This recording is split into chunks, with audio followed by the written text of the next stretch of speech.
निकाह करने का शरई तरीका क्या है? निकाह करने का शरई तरीका यह है, निस्बत होती है, निकाह होता है। निस्बत हमेशा आज मुसलमान इस पे परेशान होते हैं कि निस्बत के लिए 6 महीने पहले बात हो और निकाह के लिए बाद में हो।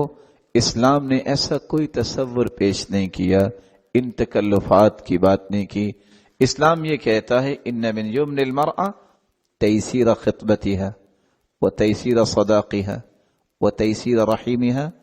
औरत की बरकत की निशानी ये है, उसकी मंगनी आसानी से हो जाती है, निस्बत आसानी से तय हो जाती है, उसका महर आसानी से अदा हो जाता है, उसको औलाद अल्लाह जल्दी अता कर देते हैं। नेक लोग यही कहा करते थे, नहिब्बुल खैर व नजिदु फीकुमुल खैर, हम खैर को चाहने वाले हैं और खैर आप लोगों में हमें नजर आई है। वलअल्लाह यजमउना अला खैर, दुआ है कि अल्लाह हमें इस खैर पे जमा फरमाए। वो आगे से कहते अला खैर ताइर, बहुत अच्छा पैगाम है और निस्बत हो जाती। निकाह के लिए गिनती की 3 चीजें, वली की इजाजत, वली का होना, 2 आदिल गवाह और महर। ला निकाह इल्ला बिवलिय्यिन व शाहिदे अदलिन।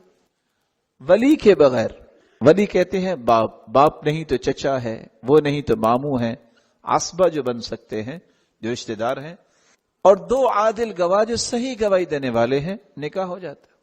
और निकाह रसूलुल्लाह सल्लल्लाहु अलैहि वसल्लम ने जो समझाया था, अगर कोई बाप कह देता है किसी को कि मैं औजबतु अलैक, अपनी बेटी का निकाह तुम्हारे साथ करता हूं, और आगे से वो शख्स कह दे कबिल तो मुझे कबूल है, तो निकाह हो जाएगा। बगैर खुतबे के भी हो जाता है और खुतबे के साथ भी हो जाता है, लेकिन उसके लिए 2 आदिल गवाह का होना और वली का होना यह शर्त है। महर उतना रखे जितना उसको अल्लाह ने ताकत दी है। वो चाहे तो 150 केजी सोना दे सकता है, जिसको किंतार कहते हैं। वो आतैतुम इहदाहुन्ना किंतारा, वो चाहे तो कुछ भी ना दे, अगर उसके पास नहीं है वो चंद सूरतें पढ़ा दे जो उसको याद हैं। सहाबी को सूरतें याद ही, अल्लाह के रसूल ने उस पे ही निकाह पढ़ा दिया।